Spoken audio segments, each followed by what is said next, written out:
Je suis enfin seul dans la ville interdite aux Noirs en Afrique. Après avoir été forcé de prendre un faux guide pour ne pas filmer des choses compromettantes, et après avoir écouté sa propagande pendant littéralement 3 heures,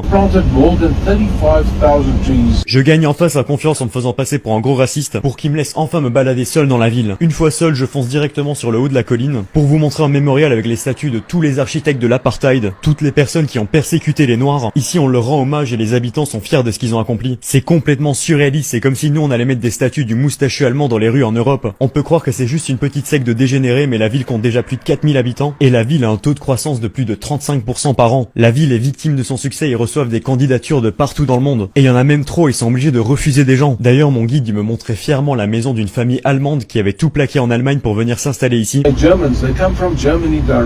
Non, vraiment, la psychiatrie, ils ont tout plaqué pour aller dans l'autre bout du monde dès qu'ils ont appris qu'il y avait une ville qui était interdite aux Noirs. Pour l'instant, c'est pas encore un problème, mais la ville devient de plus en plus puissante. Lorsqu'ils ont eu leur banque centrale et qu'ils ont commencé à imprimer leur propre monnaie locale, ils géraient que quelques milliers de dollars. Aujourd'hui, ils gèrent déjà des centaines de millions de dollars. Juste cette année, ils ont reçu plusieurs fois la visite de la Banque mondiale. La ville est totalement autonome, ils ont leur propre réseau d'eau et d'électricité. Ils sont même en train de construire une nouvelle université interdite aux Noirs. La ville fait 8000 hectares, elle a une capacité de pouvoir accueillir plus de 3 millions de personnes, juste assez pour accueillir tous les blancs d'Afrique du Sud, et achever le plan final de cette ville. D'ailleurs, le gouvernement sud-africain est complice, ils acceptent de fermer les yeux sur cette ville en échange d'une taxe, car ici le taux de chômage est à 0%. Si t'es un chômeur, tu te fais dégager de la ville. Ici, y a pas de sous-traitance, tous les travaux sont faits par les habitants de la ville, c'est-à-dire l'architecte, le maçon, le mec qui lave les chiottes, même le mec qui met l'essence dans ta voiture. Ils sont tous blancs, ils sont tous d'Orania. D'ailleurs, dans la rue, c'est comme une secte, tout le monde est souriant, tout le monde se dit bonjour, et dès qu'ils apprennent que je suis pas d'Orania, ils me regardent mal et ils me dévisagent. Au restaurant, quand ils ont vu que j'étais pas afrikaner, ils ont tous quitté leur table pour s'asseoir beaucoup plus loin. Cette ville est vraiment intrigante, et je vais aller rencontrer les jeunes d'Orania pour avoir leur point de vue. C'est parti, on continue l'infiltration.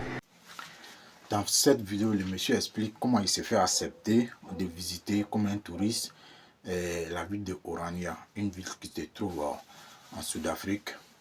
Et cette ville est interdite aux Noirs, qui se trouve dans un pays des Noirs, dans un pays des Noirs. Et puis cette ville qu'ils ont créée, ils ont fondée, est interdite aux Noirs. Et le gouvernement, depuis le temps de Nelson Mandela, ça a été accepté. Collaboration, tu ne veux jamais voir ça dans un pays de blancs, que les Noirs font ce genre de pareil. C'est pourquoi l'éducation, il ne faut jamais s'amuser. Et puis ils ont les statuts de toutes ces personnes qui ont massacré les Noirs dans le passé. Ils ont les statuts et puis les histoires. Et cette même ville de Orania, il y a une vidéo qui circule à un moment, qu'ils ont enseigné à leurs enfants comment être raciste, comment pour se préparer, même pour faire la guerre contre les Noirs. Il explique tout ça. Et ça se trouve en Sud-Afrique. Je n'imagine pas, au fait, la folie, au fait, de ce gouvernement de Sud-Afrique qui donne cette opportunité à ces gens-là. Même à un moment donné, si ils se lèvent, qui veut recoloniser la Sud-Afrique, parce qu'ils ont là se préparer, qui sont coupables, qui sont responsables de tout ça. Parce que des choses que tu ne peux jamais voir, c'est les gens, c'est en Afrique que tu veux voir ce genre de choses. C'est incroyable. Mais la révolution reste. La génération future, pour changer l'avenir de demain, il faut se lever aujourd'hui. Donc c'est un défi à tous les Africains, à tous les Noirs en général, d'enseigner et d'apprendre à les enfants de se préparer mentalement, physiquement et contre le racisme. C'est comme ça qu'on puisse gagner. Et c'est comme ça qu'on peut avoir notre place. Vive la révolution mondiale.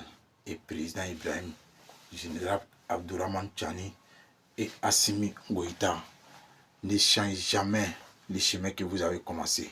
Parce que ce n'est pas les peuples qui sont derrière vous, c'est l'Afrique entière et les races noires entières qui sont derrière vous.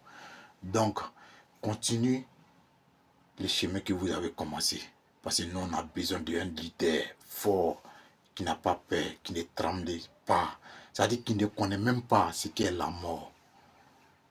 Donc, dis ce qui va à la droite des races noires. On en